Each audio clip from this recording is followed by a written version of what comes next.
Inside man ये एक crime thriller series है जो नेटफ्लिक्स पर रिलीज हुई। और मैं आप लोगों को ये भी बता दूं कि इस सीरीज की टोटल 4 एपिसोड्स हैं और हर एपिसोड ही तकरीबन 1-1 घंटे की है। और इस सीरीज को नेटफ्लिक्स पर हिंदी लैंग्वेज में भी रिलीज किया गया है और मैंने बस अभी कुछ देर पहले ही इस सीरीज को देखकर ख़त्म किया है। और अब मैं आप लोगों से अपने इस क्विक रिव्यू के जरिए मेरा इस सीरीज को देखकर जो भी एक अच्छा या बुरा एक्सपीरियंस रहा है वो शेयर कर रहा हूँ। तो चलें बिना कोई टाइम वेस्ट करे बात कर लेते हैं कि मेरा इस सीरीज को देखकर एक्सपीरियंस कैसा रहा। तो पहले तो मैं आप लोगों को इस सीरीज की कहानी के बारे में थोड़ा बहुत बता देता हूं। आप इस सीरीज में देखेंगे 4 लोगों की कहानी। एक है जेल में कैद हुआ कैदी जिसको सजाए मौत होने वाली है। दूसरी है एक इन्वेस्टिगेटिव जर्नलिस्ट जिसको एक कहानी की तलाश है।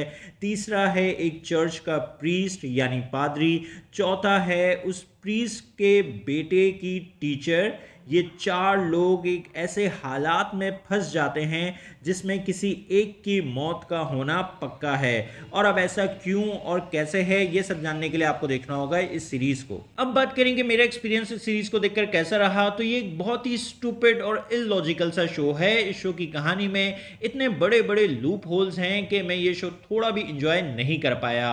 आप इस शो की सिर्फ पहली ही एपिसोड्स देख लें, आपको अच्छे से अंदाजा हो जाएगा कि ये शो कितना स्टूपिड है। मैं बस आपको कुछ चीजें बता देता हूं। एक तो ये कि जो प्रीस्ट है इस शो में, उसको चर्च का एक बंदा एक यूएसबी देता है और उसको बोलता है कि उसे कहीं छुपा दे क्योंकि उस बंदे की माँ उस यूएसबी को ढूंढ लेगी। और अब वो छोटी सी यूएसबी जो कहीं भी छुपाई जा सकती थी वो बंदा प्रीस्ट को दे जाता है और प्रीस्ट भैया वो यूएसबी अपने ऑफिस में कहीं रखने के बजाय अपने घर ले जाते हैं। और जब घर में एक बहुत ही स्टूपिड रीजन की वजह से वो यूएसबी प्रीस्ट के बेटे की टीचर के हाथ में लगती है और वो टीचर को पता चल जाता है कि उस यूएसबी में कुछ इलीगल स्टफ मौजूद है और वो प्रीस्ट के बेटे को पुलिस में रिपोर्ट करने जा रही होती है क्योंकि उस टीचर को लगता है कि ये यूएसबी असल में प्रीस्ट के बेटे की है। और प्रीस्ट भैया उस टीचर को ये बताने के बजाय कि वो यूएसबी तो असल में चर्च में उसको किसी बंदे ने दी थी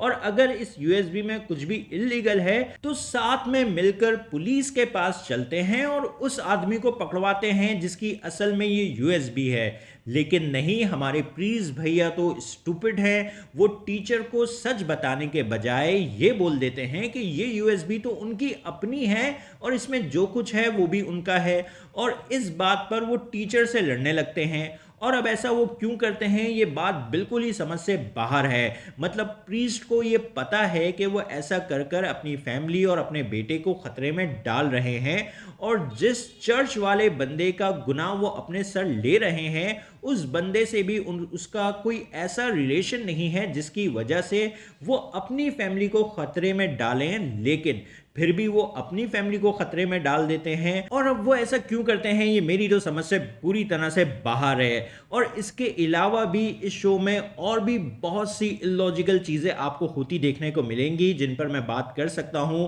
अगर मैं चाहूं तो आपको और भी कुछ बड़े लूप होल्स इस सीरीज़ की कहानी के बता सकता हूं और इसी वजह से मैं इस शो को थोड़ा भी इंजॉय नहीं कर पाया। मेरी नज़र में ये शो एक कंप्लीट टाइम वेस्ट है, इसलिए मैं शो को रेट करूंगा 5 आउट ऑफ 10 और आप लोगों से बस इतना ही कहूंगा कि इस शो पर अपनी ज़िंदगी का कीमती वक्त बिल्कुल भी वेस्ट ना करें। शुक्रिया।